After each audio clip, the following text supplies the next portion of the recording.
Hello friends, welcome to my YouTube channel. मी एक नवीन सिरीज सुरू केली आहे ज्याच्यामध्ये वेगवेगळ्या क्षेत्रातील महिलांचा मी इंटरव्ह्यू घेत आहे. त्यामुळे माझ्या सबस्क्रायबरला वेगवेगळ्या क्षेत्रातील माहिती मिळेल. आज आपल्यासोबत आहे डॉक्टर सायली आणि डॉक्टर सायली आपल्याला माहिती देणार आहे आयुर्वेद विषयी. तर आपण त्याच्याबद्दल पहिले डॉक्टर सायली यांचे इंट्रोडक्शन घेऊया. नमस्कार, मी डॉक्टर सायली दिनेश पाटील. सगळ्यात आधी Nutan's home and kitchen hub या यूट्यूब चॅनलचे मी आभार मानते की त्यांनी आयुर्वेद या माझ्या फेवरेट विषयावर बोलायला आज मला इन्व्हाइट केलं. मला जो काही आयुर्वेद कळला आहे मी तो तुम्हाला साध्या आणि सोप्या पद्धतीत सांगण्याचा नक्की प्रयत्न करेन. माझं BMS हे नाशिक इथल्या सप्तशृंगी आयुर्वेद महाविद्यालय इथून झालं आहे.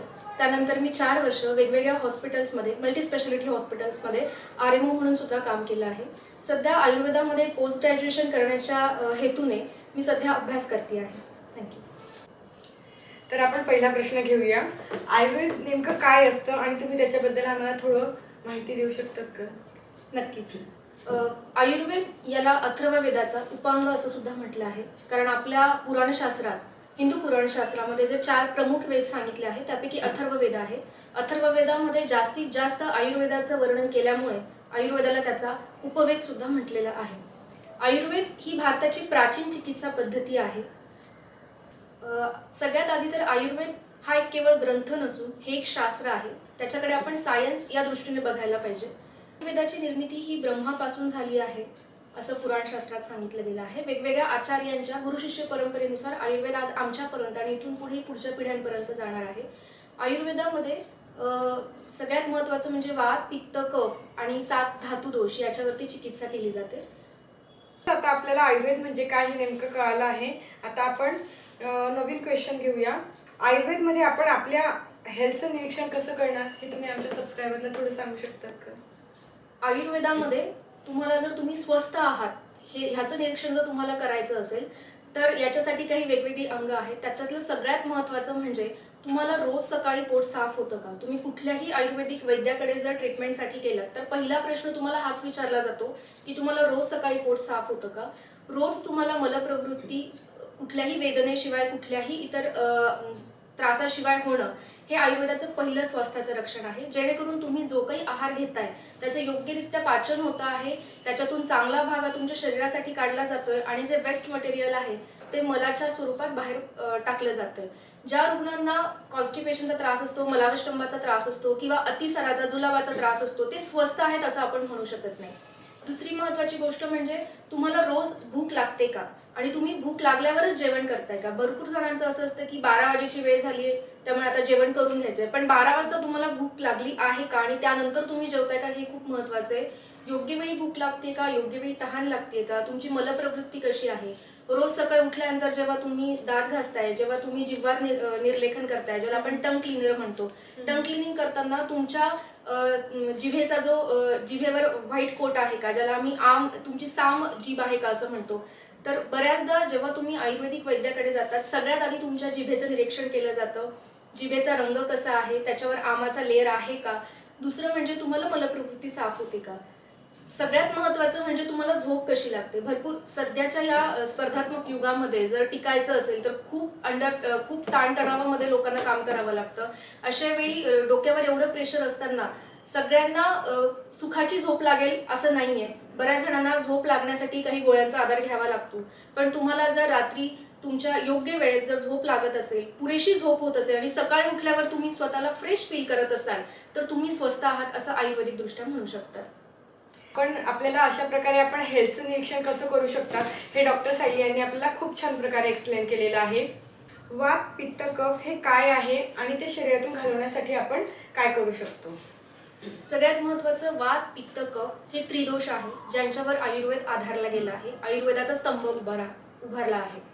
दोष याचा शब्दशः अर्थ न घेता वात, पित्त, कफ हे जर बिघडले तर ते 7 धातवांना दूषित करतात आणि त्याच्यामुळे वेगवेगळ्या आजारांची निर्मिती होते, म्हणून त्यांना दोष असं म्हटलेलं आहे. आता वात, पित्त, कफ हे कुठलाही आयुर्वेदिक डॉक्टर तुमच्या शरीरात संचार करताना दाखवू शकत नाही की हा वात आहे किंवा हा कफ आहे किंवा हा पित्त आहे. वात, पित्त, कफ ही एक संकल्पना आहे. ही परमाणु स्वरूप आयुर्वेदामध्ये सांगितली गेलेली एक संकल्पना आहे. ह्याचे लक्षणं किंवा ह्याचे परिणाम तुम्हाला तुमच्या शरीरावर दर्शवता येतात. ह्याचा उपयोग वैद्यांना हा होतो की साधारण आमच्याकडे जेव्हा कुठला पेशंट येतो तर त्याच्या वेदना ऐकण्याच्या आधी आम्ही त्याची कुठली प्रकृती हे बघतो. वात प्रकृती आहे, कफ प्रकृती आहे की पित्त प्रकृती आहे. सगळ्यात महत्त्वाचं, एकच प्रकृती असलेला व्यक्ती या जगात नाही. त्यामुळे दोन प्रकृतींचं कॉम्बिनेशन प्रत्येकामध्ये बघायला मिळतं. वात प्रकृतीची जर व्यक्ती असेल तर ती ओपीडी मध्ये आल्यानंतर आमच्या समोर बघितल्यावर उगाचच हाताच्या हालचाली करेल किंवा पायाच्या हालचाली करेल. येणारी व्यक्ती ही थोडी शरीरयष्टी ही तिची बारीक असते, थोडा कृष्णवर्ण असतो, बोलण्यात चंचलता असते, गती असते, विचारात गती असते. सगळ्यात महत्त्वाचं, ह्या पेशंटला जर तुम्ही विचारलं की भूक कशी लागते तर त्यांचं उत्तर असतं की कधी भूक लागते, कधी लागत नाही, कधी पचन होतंय तर कधी पचन होत नाही. शिवाय या व्यक्तीने जर प्रश्न विचारला तर विचार करायच्या आधीच त्यांची उत्तरं हजर असतात. ही झाली वात प्रधान प्रकृती. कफ प्रकृती जर असेल तर अशा व्यक्तीला जर तुम्ही विचारलं, थोडा हालचालींमध्ये मंदपणा दिसून येतो, शरीरयष्टी थोडी स्थूल असते, अशा व्यक्तीला जर तुम्ही विचारलं भूक कशी लागते तर त्यांना भूक खूप कमी प्रमाणात किंवा खूप कालावधीनंतर लागते, अन्नाचं पचन सुद्धा स्वस्त होतं, ह्या व्यक्तींची स्किन ही स्निग्ध असते, बोलण्यामध्ये एक मृदूपणा असतो. ही व्यक्ती झाली कफ प्रकृतीची. पित्त प्रकृतीची जर व्यक्ती असेल आणि ती जर पेशंट म्हणून आमच्याकडे आली तर त्या व्यक्तीचा रंग हा गौर वर्णाकडे जाणारा असू शकतो. ह्या व्यक्तीच्या त्वचेवर एक स्निग्धपणा, एक तेज असतं, बोलण्यात चाणक्य असतं, विचारपूर्वक डिसिजन घेतले जातात. ह्या व्यक्तींना प्रामुख्याने पित्ताशी रिलेटेड आजार असू शकतात.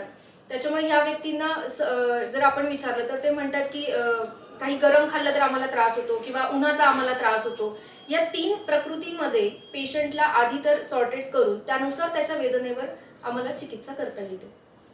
आणि जो तुम्ही प्रश्न विचारलात की वात पित्त कफ हे दोष काढून टाकण्यासाठी काय ट्रीटमेंट करता येते, जर वात पित्त कफ हे तिन्ही दोष जर प्रकोपित झाले, त्यांचं नॉर्मल प्रमाणापेक्षा ते जास्त झाले किंवा दूषित झाले, आपण साध्या भाषेत असं म्हणू शकतो, तर त्याच्यावर तुम्हाला दोन प्रकारे चिकित्सा करता येते. शमन चिकित्सा आणि शोधन चिकित्सा. शमन चिकित्सेमध्ये येतं की त्या दोषानुसार काम करणारी औषधं तुम्हाला देता येतात.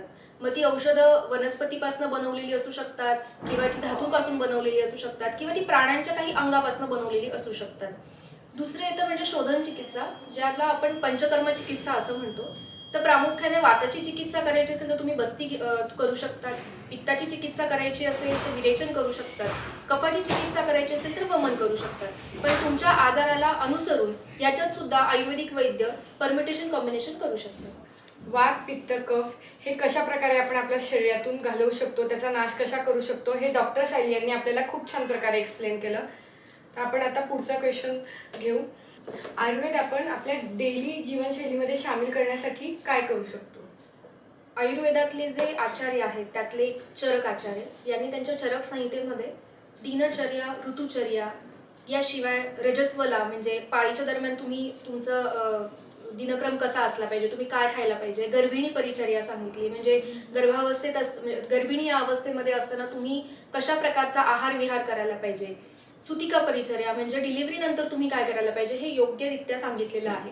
त्यातलं तुमचा जो प्रश्न आहे की आपण रोजच्या आपल्या आयुष्यामध्ये आयुर्वेद कसा जीवनशैलीमध्ये समाविष्ट करू शकतो, चरकाचार्यांनी जी दिनचर्या सांगितली त्यात अगदी सकाळी कधीपासून तुम्हाला झोपेतनं उठायचंय तर रात्री झोपण्यापर्यंतचं सगळं बारीक बारीक गोष्टींचं वर्णन केलं आहे. ब्राह्ममुहूर्ते उत्तिष्ठे असं आयुर्वेदात सांगितलेलं आहे की ब्रह्ममुहूर्तावर तुम्ही उठलं पाहिजे. आता ह्याच्यात पण मतमतांतर आहेत. काही म्हणतात की सकाळी 3:30 हा ब्रह्ममुहूर्त आहे, काही म्हणतात की 4:30 ते 5:30 मध्ये ब्रह्ममुहूर्त आहे, पण सूर्योदयापूर्वी तुम्ही उठणं आवश्यक आहे. उठल्यानंतर तुम्ही जे दंतधावन करतात म्हणजे आपण थोडक्यात म्हणतो ब्रश करतात, तर आता मार्केटमध्ये जे टूथपेस्ट आहेत त्या वेगवेगळ्या चवीच्या आहेत किंवा गोड या चवीच्या आहेत, पण तुम्ही आयुर्वेदिक दंतधावनाची जर द्रव्य बघितली तर ती तिक्त रसाची, कटू रसाची आहे. तर जे आत्ता आपल्याला बघायला मिळत नाही, पण पूर्वी कडुनिंबाच्या काडीने आपल्याला दात घासण्यासाठी म्हणून आयुर्वेदाने सांगितलं होतं. वेगवेगळ्या वनस्पती होत्या, त्याचा समावेश तुम्ही करू शकतात. जिव्हा निर्लेखन एक सांगितलं ज्याला आज आपण टंग क्लीनर म्हणून समजतो. तर संपूर्ण रात्रभरामध्ये जिभेवर आलेला जो आमाचा लेअर असतो तो तुम्ही खरवडून टाकला पाहिजे. त्यानंतर तुम्हाला कवल आणि गंडूश करायला लावलंय. कवल म्हणजे गुळण्या करायच्या. याच्यासाठी जर तुम्ही स्वस्थ असाल तर तुम्ही सुखोष्ण जल म्हणजे कोमट पाण्याने गुळण्या करू शकतात किंवा तुम्हाला तोंडाच्या आतून जर छाले आले असेल तर त्या प्रमाणात आयुर्वेद तज्ज्ञाचा सल्ला घेऊन तुम्ही त्या द्रव्यांनी गुळण्या केल्या पाहिजे. यानंतर गंडूश ही एक प्रोसिजर चरकांनी सांगितली आहे, ज्याच्यामध्ये तुम्ही जर स्वस्थ असाल तर तुम्ही कोमट पाणी किंवा तेल किंवा तूप किंवा तुमच्या आजारानुसार जे द्रव्य तुम्हाला सांगितलं असेल ते तुम्हाला तोंडात धरायचंय. असं धरून तुम्हाला काही काळ ठेवायचंय, ज्याच्याने तुम्हाला मुखगत जर काही आजार असतील तर त्याचा उपशय मिळायला मदत होईल. त्यानंतर तुम्हाला जो आहार घ्यायला सांगितला आहे चरकाचार्यांनी तो स्निग्ध असला पाहिजे. आजकाल आपल्या लक्षात येतंय की बरेच जण म्हणतात की तेलाशिवाय किंवा तुपाशिवाय तुम्हाला आहार घ्यायचा आहे, पण असं नाहीये. तुमच्या शरीरात योग्य स्निग्धपणा राहण्यासाठी योग्य प्रमाणात तेल आणि तुपाचा सुद्धा समावेश तुमच्या आहारात असला पाहिजे. तुम्ही भूक लागल्यावरच म्हणजे कडकडून भूक लागल्यावरच तुम्ही जेवण घेतलं पाहिजे. जेवण सुद्धा हे उष्ण असलं पाहिजे, स्निग्ध असलं पाहिजे, म्हणजे तेला तुपाचा त्याच्यामध्ये योग्य प्रमाणात वापर असला पाहिजे. सकस आहार पाहिजे. आयुर्वेदामध्ये आठवड्यातनं 2 वेळा पालेभाज्या खायला सांगितल्या असून फळभाज्यांवर आयुर्वेदाने जास्त लक्ष केंद्रित करायला सांगितलंय. भोजनांते तक्रे म्हणजे ताकाने तुमच्या जेवणाचा तुम्हाला शेवट करायचा आहे, याच्यासाठी की तो तुम्हाला पचायला मदत होते. आयुर्वेद तुम्ही असंही रोजच्या जीवनशैलीत वापरताय, फक्त ते आपल्या लक्षात येत नाहीये. ह्याची सुरुवात म्हणजे तुमच्या किचनमध्ये असलेला मसाल्याचा डबा. तुम्ही जर लक्षात घेतलं तर आपल्या सगळ्याच खाद्यपदार्थांमध्ये फोडणीसाठी आपण जिरं घालत असतो, हिंगाचा वापर करत असतो किंवा ओवा वापरत असतो. ही सगळी जी द्रव्ये आहेत ही अग्नी दीपन करणारी आहेत. म्हणजे तुमच्या जठरामधला जो जाठराग्नी आहे, जो अन्न पचायला मदत करणार आहे, त्याला जर तुम्हाला संदूषण करायचं असेल, त्या अग्नीला जर प्रज्वलित करायचं असेल तर ही द्रव्ये तुमच्या आहारात असली पाहिजे. त्यानंतर आपण जेवणानंतर जी बडीशोप घेतो किंवा आयुर्वेदामध्ये तांबूलपत्र सेवन म्हणजे नागवेलच्या पानाचं सेवन सांगितलं, त्याला जो आपण नागरमोथा लावतो, हे सगळे पाचक द्रव्य आहेत. म्हणजे तुम्ही जे काही खाल्लं आहे त्याचं योग्य पचन होणार आहे. शिवाय आयुर्वेदामध्ये जेवत असताना तुम्ही पाणी कसं प्यायचंय, तुम्ही जर जेवणाआधी भरपूर पाणी पिणार असाल तर तुमची शरीरयष्टी ही बारीकच असणार आहे. जर तुम्ही थोड्या थोड्या वेळाने योग्य प्रमाणात पाणी पिणार असाल तर ते अन्न पचायला मदत होते. आणि जर तुम्ही जेवणानंतर सगळं जेवण झाल्यानंतर खूप प्रमाणात जर पाणी पिणार असेल तर ते सुद्धा तुमच्या शरीराला खूप घातक ठरू शकतं. त्यानंतर तुम्ही झोपताना मेडिटेशन किंवा धारणा केल्यानंतर रात्री तुम्हाला शांतपणे झोप घ्यायची आहे. चरकाचार्यांनी जी काही दिनचर्या सांगितली आहे त्याच्यामध्ये बारीक बारीक गोष्टींचा विचार केलेला आहे. अर्थात आजच्या युगात जर ती वापरायची म्हटली तर प्रत्येकाच्या प्रोफेशननुसार आपण ती कस्टमाइज करून देऊ शकतो. कारण आजकाल जर आपण बघितलं तर सगळे येणारे भरपूर पेशंट काहींच्या नाईट ड्युटीज असतात, नाईट शिफ्ट असतात. अशा वेळी आपण त्यांच्याकडून ब्राह्ममुहूर्तावर उठण्याची अपेक्षा नाही करू शकत. त्यामुळे दिनचर्यामधला काही भाग हा त्यांना कस्टमाइज करून तुम्हाला एक आयुर्वेद तज्ञ देऊ शकतो. दुसरं म्हणजे ऋतुचर्या सांगितली आहे. आपले 12 महिन्यातले जे 6 ऋतू येतात त्याच्यामध्ये तुम्हाला प्रत्येक ऋतूनुसार काही ऋतुचर्या सांगितली. शरद ऋतूत तुमचा कसा आहार असला पाहिजे, शिशिर ऋतूत कसा पाहिजे, आता येणारा जो ग्रीष्म आहे ग्रीष्म ऋतूमध्ये तुमचा आहार कसा असला पाहिजे. चरकाचार्यांनी इतका बारीक विचार केला आहे की तुम्हाला दुपारी झोपायला म्हणजे दिवास्वाप ज्याला आम्ही म्हणतो, दुपारी झोपणं हे वर्ज्य सांगितलं आहे. पण आता येणाऱ्या एप्रिल मे मधला जो ग्रीष्म ऋतू आहे, ग्रीष्म ऋतूत त्यांनी दुपारी थोडा वेळ झोपलं तरी चालणार आहे. कारण बाहेर उन्हाचा इतका तडाखा असतो, इतका उष्ण तीक्ष्ण गुण असतो. अशा वेळी तुमच्या शरीराची हानी होऊ नये, तुमच्या शरीरातला स्निग्धपणा तसाच राहावा, याच्यासाठी फक्त ग्रीष्म ऋतूमध्ये तुम्हाला दिवास्वाप त्यांनी चालणार आहे असं सांगितलं आहे. त्याच्यामुळे दिनचर्या, ऋतुचर्या आणि जसं मी म्हटलं स्त्रियांसाठी की तुम्ही पाळीच्या दिवसांमध्ये तुमचा रोजचा आहार आणि विहार कसा असावा.